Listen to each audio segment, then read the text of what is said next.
दोस्तों, good morning, good afternoon, good evening, good night, जय सबका टाइम।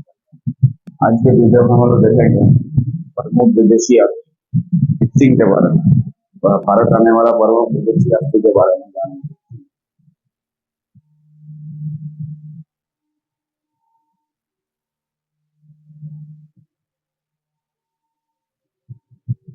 भारत आने वाले प्रमुख विदेशी यात्री।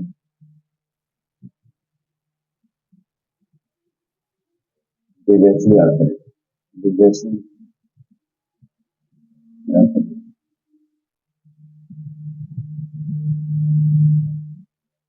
इसके बारे में पढ़ेंगे सिंह।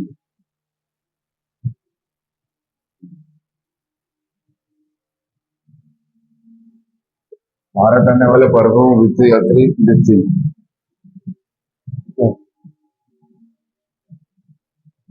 भारत आने वाले प्रमुख विदेशी यात्री इनके बारे में पढ़ेंगे।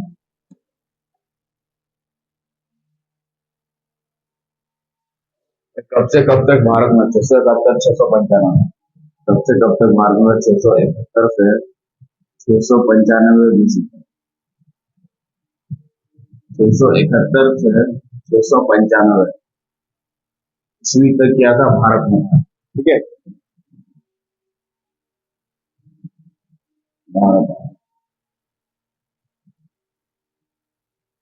क्वेश्चन आपसे पूछेगा कि विदेशी यात्री ईस्टिंग कब भारत। ठीक है, ईस्टिंग ये किसके दरबार में है, क्वेश्चन उठता है अब किसके दरबार में है। ठीक है, आया जब होगा किसी न किसी के दरबार में आया था। ठीक है, जब भी आया होगा ये सिंह भारत किसी न किसी के दरबार में आ जाता। ये किसके दरबार में आए थे, हर्षवर्धन। किसके दरबार में आए थे, हर्षवर्धन। हर्षवर्धन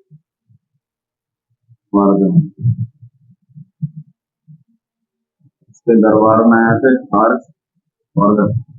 इसके दरबार में आए थे, हर्षवर्धन।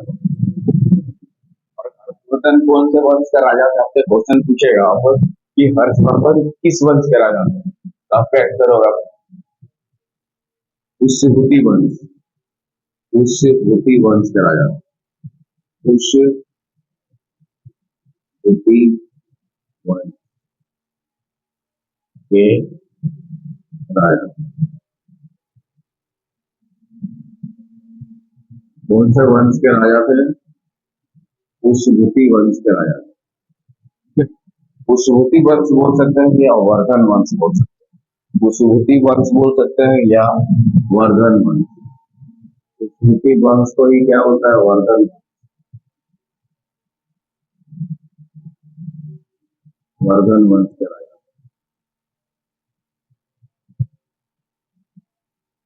पुष्यभूति वंश के वर्धन वंश। जिस समय भारत आए थे सिंह हर्षवर्धन का शासनकाल था, तो उसी के दरबार में आएगा। और हर्षवर्धन कौन से, पुष्यभूति वंश के राजा या वर्धन वंश के बोल सकते हैं। ठीक है, तो क्या थे, पुष्यभूति वंश के राजा थे या वर्धन वंश के राजा थे, भी आप बोल सकते हैं। और सिंह कौन था, एक प्रसिद्ध चीनी यात्री। वेंसन था प्रसिद्ध चीनी यात्री, तो ये भी था क्या, एक चीनी यात्री। सिंह कौन थे, एक चीनी यात्री। सिंह कौन थे, एक चीनी यात्री।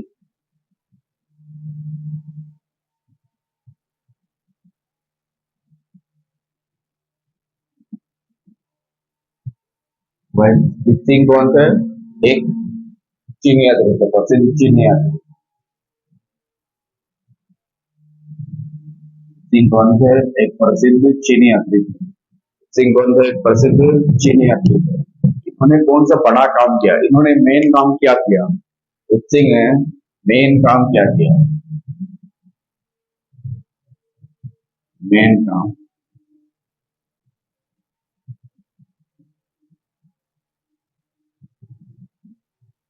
इन्होंने बहुत बड़ा काम क्या किया, संस्कृत और पाली। संस्कृत और पाली क्या किया था, संस्कृत। इसका मतलब यहाँ पे संस्कृत, संस्कृत। ठीक, और पाली भाषा के सारे ग्रंथ। संस्कृत और पाली भाषा के सारे ग्रंथ, संस्कृत और पाली भाषा ये सारे ग्रंथ सारे ग्रंथ को चीनी भाषा में अनुवाद करवा दिया। कौन सा भाषा में? चीनी भाषा में अनुवाद करवा दिया। अनुवाद करवा दिया।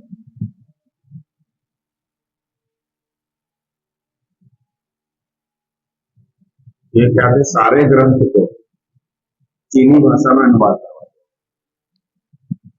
संस्कृत और पाली भाषा के सारे ग्रंथ, संस्कृत और पाली भाषा के सारे ग्रंथ को चीनी भाषा में अनुवाद करवा दिया। कौन सा भाषा में?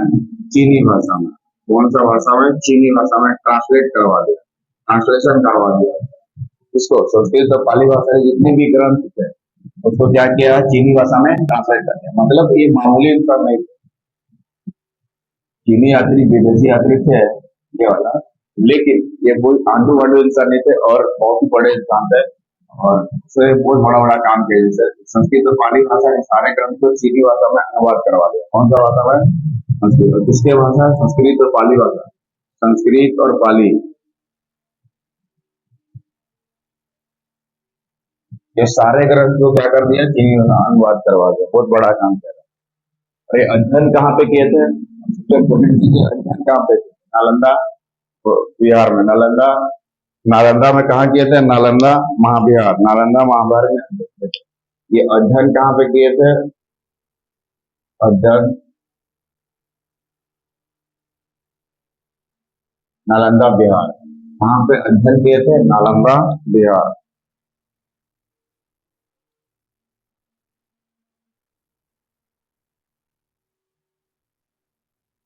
कहाँ पे अध्ययन किए थे? नालंदा बिहार,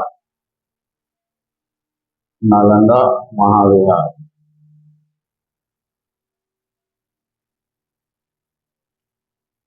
यहाँ पे क्या किए थे? अध्ययन किए थे। यहाँ पे क्या किए थे? अध्ययन किए थे, नालंदा महाविहार। इससे क्या किया था? नालंदा महाविद्यालय में अध्ययन किया था। नालंदा महाविहार में क्या किए थे? अध्ययन किए थे। नालंदा महाविहार में क्या किए थे? अध्ययन किए थे। ठीक है। तो इस तरह हम लोग इसी के बारे में जाने कि ये 671 से 695 ईस्वी भारत आया था। किसके दरबार में आया था? पूछेगा हर्षवर्धन। उस समय हर्षवर्धन पुष्पवती वंश के राजा थे या वर्धन वंश के राजा। इन्होंने किंग ने मेन सबसे बड़ा काम क्या किया? संस्कृत और पाली भाषा के सारे ग्रंथ को चीनी भाषा में ट्रांसलेट करवा दिया। क्या सबसे बड़ा काम किया? संस्कृत और पाली भाषा के सारे ग्रंथ को चीनी भाषा में क्या कर दिया? ट्रांसलेट कर दिया, ये अनुवाद करवा दिया। ठीक है। और ये कहाँ पे अध्ययन किया करते थे? नालंदा महाराज। ये भी एक था चीनी यात्री थे। इससे पहले हम लोग वैनसंग देखे थे, वो भी एक चीनी यात्री थे। वैनसंग देखे थे, वो भी एक बहुत चीनी यात्री थे। नेक्स्ट विदेशी यात्री के बारे में जानते हैं, अल सुलेमान। नेक्स्ट विदेशी यात्री के बारे में जानते हैं, अल सुलेमान। यहाँ पे नेक्स्ट विदेशी यात्री के बारे में जानते हैं, अल सुलेमान। नेक्स्ट विदेशी यात्री के बारे में जानते हैं, अल सुलेमान। नेक्स्ट विदेशी यात्री के बारे में जानते हैं, अल सुलेमान। नेक्स्ट विदेशी यात्री के बारे में जानते हैं, अल सुलेमान।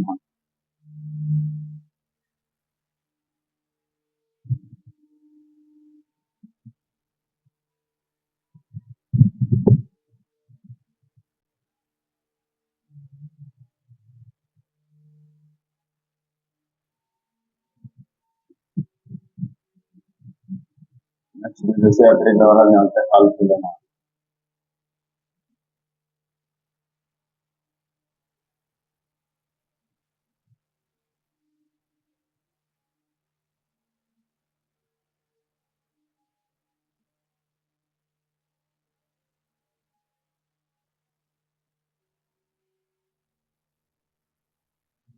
ठीक है। नेक्स्ट विदेशी यात्री के बारे में, जैसे कब आया था भारत? 850 बीसी, 850 बीसी, 850, 850 बीसी में क्या आया था? भारत आया था। कौन? अल सुलेमान भारत आए थे। ठीक है।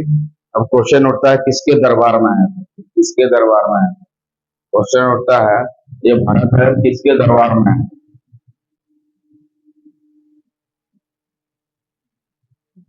अमोघ वंश। किसके दरबार में आए थे? अमोघ वंश। किसके दरबार में आए थे? अमोघ वंश, अमोघ वंश।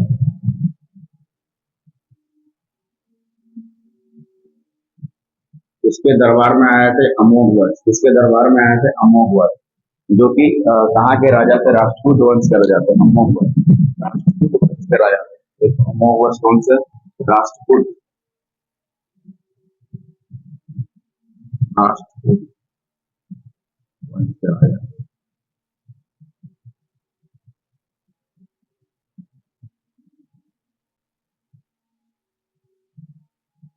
ये अमोघवर्ष कौन से? राष्ट्रकूट वंश के राजा थे। अमोघवर्ष कौन से? राष्ट्रकूट वंश के राजा। इसके दरबार में आया था बोलेगा तो ये इसके दरबार में आया था। ठीक है, इन्होंने बड़ा काम क्या किया? इन्होंने बड़ा काम किया कि पाल साम्राज्य को, इन्होंने सबसे बड़ा काम क्या किया कि पाल साम्राज्य को, पाल साम्राज्य ने क्या किया कि पाल साम्राज्य को रूमी की संज्ञा दे दी।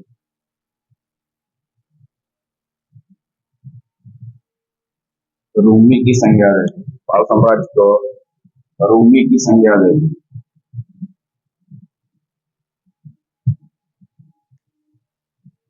रूमी की संज्ञा दी। पाल साम्राज्य को क्या की? रूमी की संज्ञा, क्या की? पाल साम्राज्य को रूमी की संज्ञा दी। ठीक है, पाल साम्राज्य को रूमी की संज्ञा दी। और ये क्या था? ईरान का फारसी व्यापारी था। ये कौन थे? ईरान का फारसी व्यापारी था। ईरान का फारसी व्यापारी, ईरान का फारसी व्यापारी थे। और ईरान का फारसी व्यापारी,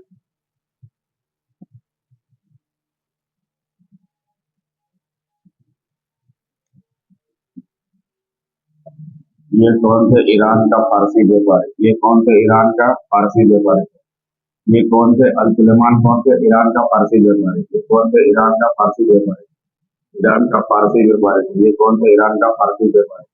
ये कौन थे? ईरान का फारसी व्यापारी थे। ये कौन थे? ईरान का फारसी व्यापारी थे। और इसने क्या किया था कि पाल साम्राज्य को रोमी की संज्ञा दी थी। इसने क्या किया था? पाल साम्राज्य को रोमी की संज्ञा दी थी। किसके दरबार में आए थे? तो अमोघवर्ष के दरबार में आए थे। जो अमोघवर्ष कौन से? राष्ट्रकूट वंश के राजा थे। कौन से? अमोघवर्ष राष्ट्रकूट वंश के राजा थे। और कब आ रहा था? 850 बीसी। कब आए थे? 850 बीसी। कब आए थे? 850 बीसी। तो आज हम लोग देखे कि बर्नुद्दीन यानी इसिंग और अल सुलेमान के बारे में। इससे पहले हम लोग देख चुके थे इसके बारे में। इसके पहले हम लोग देख चुके थे, इससे पहले हम लोग देख चुके थे मेगास्थनीज, खनिज,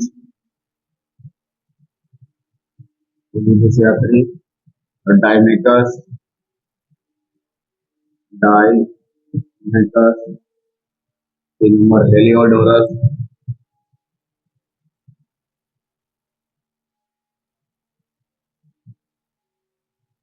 चौथा नंबर टॉलमी, 5 नंबर फाहियान,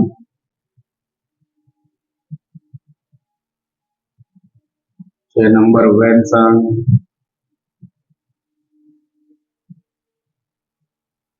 7 नंबर देते इसिंग, और 8 नंबर अभी देखे अल सुलेमान। अल सुलेमान, ये सब हम लोग पढ़ चुके हैं। ठीक है, पहला के बारे में जानते हैं थोड़ा मेगास्थनीज। ये कब भारत आए थे? याद करके रखना होगा आपको। 302 296, 302 296, 302 296, यानी लगभग 6 साल तक। कितना साल तक? 6 साल तक इंडिया में रहे। ठीक है, अब क्वेश्चन उठता है कि मेगास्थनीज ने कौन सा सबसे इम्पोर्टेंट पुस्तक लिखी थी? इंडिका। याद रखना आपको। कौन सा? इंडिका। लिखा गया सबसे इम्पोर्टेंट पुस्तक क्या है? इंडिका। इंडिका। और इस पुस्तक की सबसे इम्पोर्टेंट चीज क्या है? इस पुस्तक में सबसे इम्पोर्टेंट चीज क्या चीज है? इंडिका में। तो इंडिका की जो मूल प्रति था वो खो गई। इंडिका की जो मूल प्रति वो खो गई। ठीक है, इसका जो ओरिजिनल कॉपी था क्या हुआ? खो गया था। इंडिका की सबसे इम्पोर्टेंट कॉपी क्या हो गया था? खो गया। ठीक है, और इंडिका में दास प्रथा के बारे में नहीं ये बताया गया था। दास प्रथा यहाँ पे नहीं है। इसमें भारत का आकार कैसा है, चतुर्भुज, इसके बारे में बताया गया था। और इसमें क्या चीज है, चंद्रगुप्त मौर्य के बारे में पूरा चीज है, चंद्रगुप्त मौर्य यूनिवर्सिटी के बारे में बताया गया। और इसमें ये भी बताया गया कि भारत में कई कानून बने, भारत में कई कानून बने, भारत में कई कानून बने जिससे कि अपराध में कमी हो सके।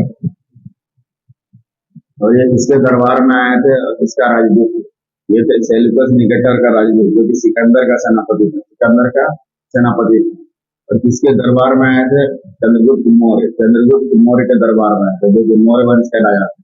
चंद्रगुप्त मौर्य के दरबार में आए थे, जो कि मौर्य वंश के राजा थे। और मेगास्तीन ने क्या किया, मेगास्तीन भारत के इतिहास के जनक भी कहा जाता है। अगर आपसे क्वेश्चन पूछे तो भारत इतिहास के जनक किन्हें कहा जाता है, तो हमारा तेज सबसे हो जाएगा मेगास्तीन। ठीक है।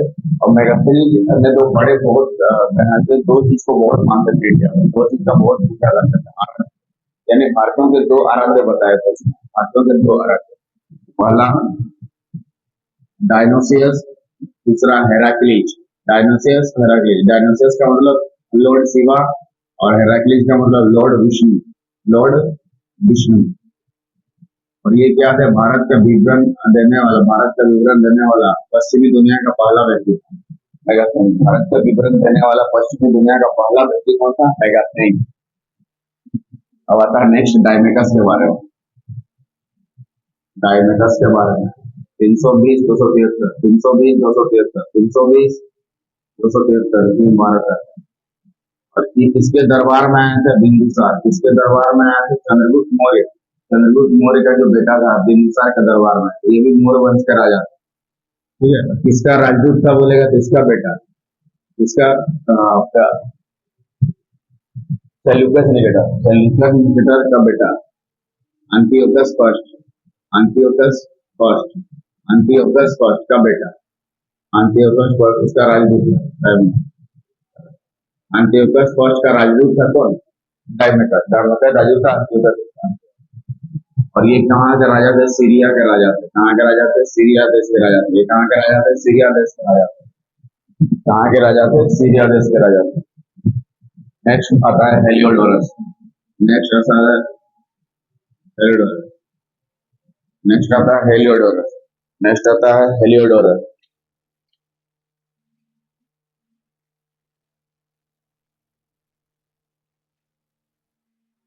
ये कब आए थे? 113। ये कब आए थे? 113 बीसी, 113। हेलियोडोरस, हेलियोडोरस किसके दरबार में आए थे? किसके दरबार में आए थे? किसके दरबार में आए थे? किसके दरबार में आए थे? भागभद्र। किसके दरबार में आए थे? भागभद्र।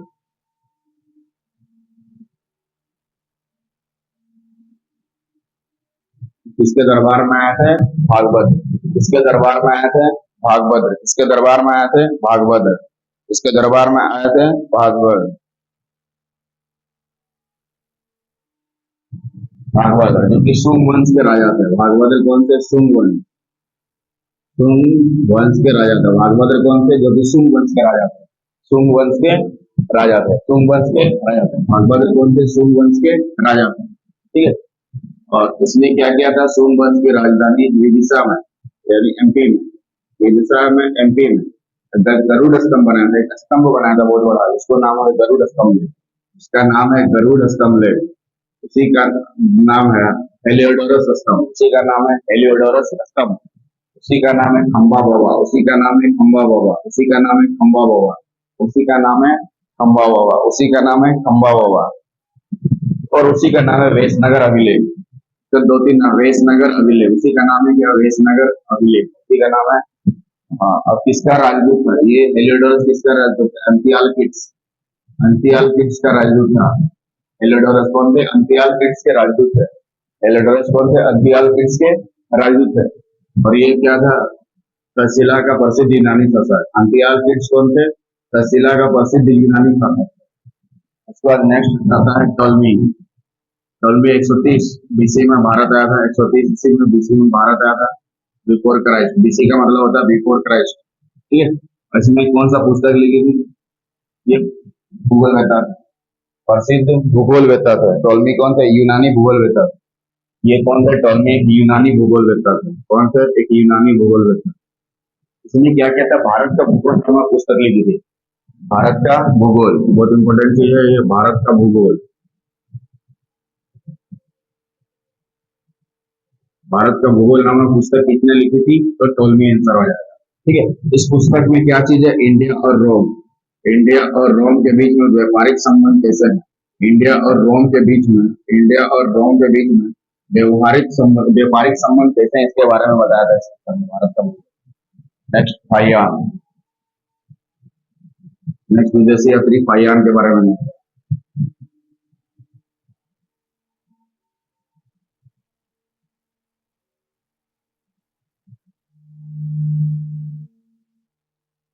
नेक्स्ट विदेशी फाइयान के बारे में जानते हैं। 399, 414, 399 से 414 विषय। नेक्स्ट 399 से 414। फाइयान क्या थे? भारत प्रथम चीन, भारत आने वाले प्रथम चीनी यात्री कौन थे? फाइयान। भारत आने वाले प्रथम चीनी यात्री। ये एक बौद्ध भारत आके क्या चीज है, यहाँ पे पाटलिपुत्र में 3 साल तक। और कौन सा भाषा सीखी? संस्कृत। कौन सा भाषा सीखी? संस्कृत। प्रसिद्ध चीनी यात्री था। ठीक है, प्रसिद्ध चीनी यात्री था फाइयान, प्रसिद्ध चीनी यात्री। और ये स्थल मार्ग द्वारा आया, स्थल मार्ग द्वारा आया और गया होगा जल मार्ग द्वारा। कौन सा? ताम्रलिप्त बंदरगाह को पार करके। कौन सा बंदरगाह? ताम्रलिप्त बंदरगाह। और ये कहाँ कहाँ का भ्रमण किया था? ये कहाँ कहाँ भ्रमण किया? पाटलिपुत्र, पाटलिपुत्र, पाटलिपुत्र, तक्षशिला, पाटलिपुत्र, तक्षशिला, पाटलिपुत्र। कहाँ कहाँ का भ्रमण किया? पाटलिपुत्र, पाटलिपुत्र, बोध गया, श्रावस्ती। पाटलिपुत्र, बोध गया, श्रावस्ती और कुशीनगर। ऐसी जगह का भ्रमण किया। पाटलिपुत्र, बोध गया, श्रावस्ती और कुशीनगर। ये 4 जगह का भ्रमण किया। कौन? फाइयान। पाटलिपुत्र, हाँ, फाइयान। और इसके द्वारा लिखा गया पुस्तक फाइयान के द्वारा की। इनके द्वारा लिखा गया पुस्तक का नाम क्या था? की। इसमें क्या चीज बताया गया? 2 चीजें। बौद्ध साम्राज्य के बारे में बताया गया था। इसमें क्या चीज बताया गया था? बौद्ध साम्राज्य के बारे में। और जीवों की कभी हत्या नहीं होती, इसके बारे में बताया गया था। फिर बताया गया था जीवों की कभी हत्या नहीं होती, जीवों की कभी हत्या नहीं होती। और 4 जगह का भ्रमण किया था।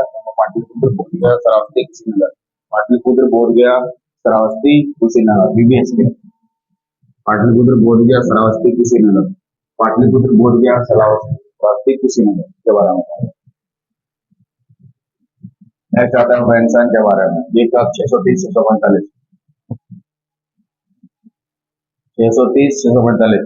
ये था क्या? 630, 645, 630, 645।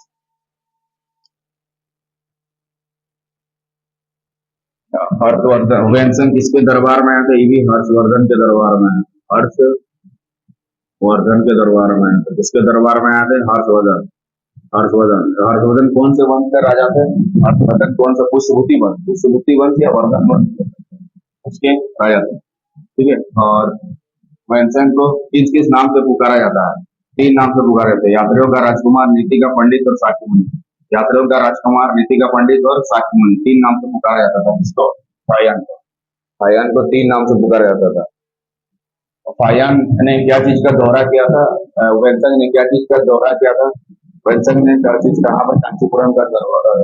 वैनसन ने इसका दौरा किया था, कांचीपुरम का दौरा किया था। कांचीपुरम जो कि पल्लवों की राजधानी हुआ करती थी, जो कि क्या थी? पल्लवों की राजधानी हुआ करती थी। पल्लव वंश के राजा थे नरसिंह वर्मन प्रथम, नरसिंह वर्मन फर्स्ट, नरसिंह वर्मन प्रथम, नरसिंह वर्मन प्रथम। ये क्या थे? पल्लव वंश के राजा थे। वंशांग के अनुसार शिक्षा के 2 प्रमुख केंद्र बनाए गए। एक नालंदा, दूसरा पल्लवी। एक नालंदा, दूसरा पल्लवी। एक नालंदा, यहाँ पे खुद वैनसन ने पढ़ाई की थी। वैनसन ने खुद पढ़ाई की थी नालंदा विश्वविद्यालय में। कौन पढ़ाई की थी? नालंदा विश्वविद्यालय। कौन? वैनसन। और उसके बाद पल्लवी। नालंदा उस समय आचार्य कौन थे? सिलवत। उस समय आचार्य कौन थे? सिलवत। तो क्वेश्चन पूछ सकते उस समय आचार्य कौन थे? तो क्या आंसर हो जाएगा? सिलवत। इस तरह हम लोग बाकी जितना भी जैसे आदि थे इसके बारे में जाने और स्टडी किए। नेक्स्ट वीडियो में ऐसा कुछ और क्वेश्चन होंगे भारत के बारे में जाने। तब तक वीडियो को बने रहिए।